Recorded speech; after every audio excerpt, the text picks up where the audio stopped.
Hello दोस्तों, आज की कहानी का नाम है मुट्ठी भर मेंढक।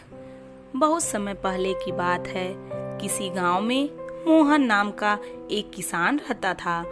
वह बड़ा मेहनती और ईमानदार था। अपने अच्छे व्यवहार के कारण दूर दूर तक उसे लोग जानते थे और उसकी प्रशंसा करते थे। पर एक दिन जब देर शाम वह खेतों से काम करके घर को लौट रहा था, तभी रास्ते में उसने कुछ लोगों को बातें करते सुना।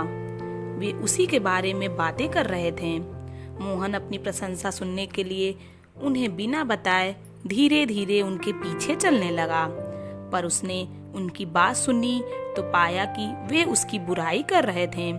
कोई कह रहा था मोहन घमंडी है, तो कोई कह रहा था कि सब जानते हैं वो अच्छा होने का दिखावा करता है।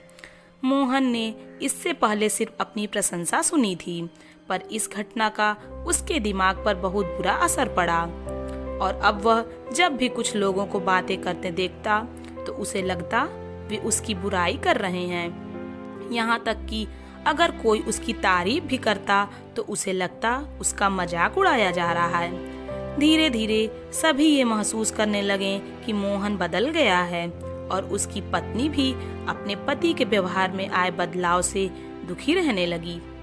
एक दिन उसने पूछा, आजकल आप इतने परेशान क्यों रहते हैं? कृपया मुझे कारण बताइए।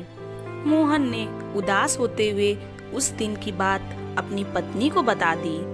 पत्नी को भी समझ नहीं आया कि क्या किया जाए, पर तभी उसे ध्यान आया कि पास के एक गांव में एक सिद्ध महात्मा आए हुए हैं और वो बोली, स्वामी, मुझे पता चला है कि पड़ोस के गांव में एक पहुंचे हुए संत आए हैं। चलिए हम उनसे कोई समाधान पूछते हैं। अगले दिन वे महात्मा जी के शिविर में पहुंच गए। मोहन ने सारी घटना बताई और बोला, महाराज, उस दिन के बाद से सभी मेरी बुराई और झूठी प्रशंसा करते हैं। कृपया मुझे बताइए कि मैं वापस अपनी साख कैसे बना सकता हूँ। महात्मा मोहन की समस्या समझ चुके थे। पुत्र, तुम अपनी पत्नी को घर छोड़ाओ और आज रात मेरे शिविर में ठहरो।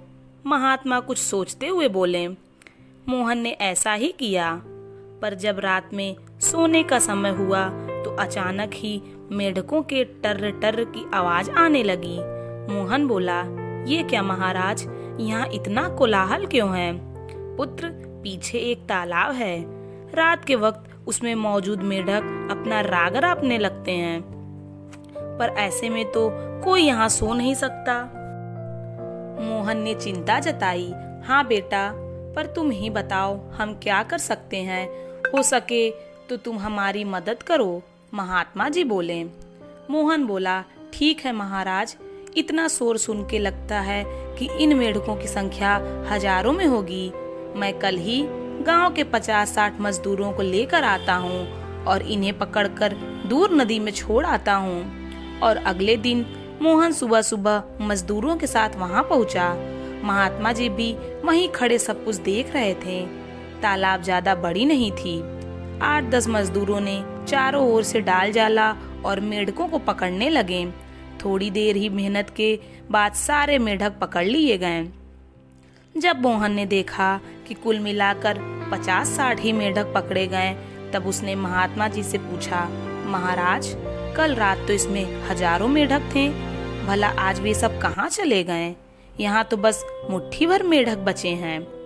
महात्मा जी गंभीर होते हुए बोले, कोई मेढक कहीं नहीं गया है। तुमने कल इन्हीं मेढकों की आवाज सुनी थी। ये मुट्ठी भर मेढक ही इतना शोर कर रहे थे कि तुम्हें लगा कि हजारों मेढक टर्र टर्र कर रहे हैं। पुत्र, इसी प्रकार जब तुमने कुछ लोगों को अपनी बुराई करते सुना तो तुम यह गलती कर बैठे। तुम्हें लगा कि हर कोई तुम्हारी बुराई करता है, पर सच्चाई ये है कि बुराई करने वाले लोग मुट्ठी भर मेढक के समान ही थे। इसलिए अगली बार किसी को अपनी बुराई करते सुनना तो इतना याद रखना कि हो सकता है ये कुछ ही लोग हों जो ऐसा कर रहे हैं। और इस बात को भी समझना कि भले तुम कितने ही अच्छे क्यों ना हो, ऐसे कुछ लोग होंगे जो तुम्हारी बुराई करेंगे ही। अब मोहन को अपनी गलती का एहसास हो चुका। वह पुनः पुराना वाला मोहन बन चुका था। मोहन की तरह ही हमें भी कुछ लोगों के व्यवहार को हर किसी के व्यवहार नहीं समझ लेना चाहिए और पॉजिटिव माइंड से अपनी जिंदगी जीनी चाहिए। हम कुछ भी कर ले पर लाइफ में कभी ना कभी ऐसी समस्या आ जाती है जो रात के अंधेरे में ऐसी लगती है मानो हजारों मेढक कान में टर्र टर्र कर रहे हैं। पर जब दिन के उजाले में हम उसका समाधान करने का प्रयास करते हैं तो वही समस्या छोटी लगने लगती है। इसलिए हमें सिचुएशन में घबराने की बजाय उसका सॉल्यूशन खोजने का प्रयास करना चाहिए और कभी भी मुट्ठी भर मेढकों से घबराना नहीं चाहिए। दोस्तों, अगर आपको ये कहानी अच्छी लगी तो प्लीज़ लाइक और सब्सक्राइब ज़रूर करें।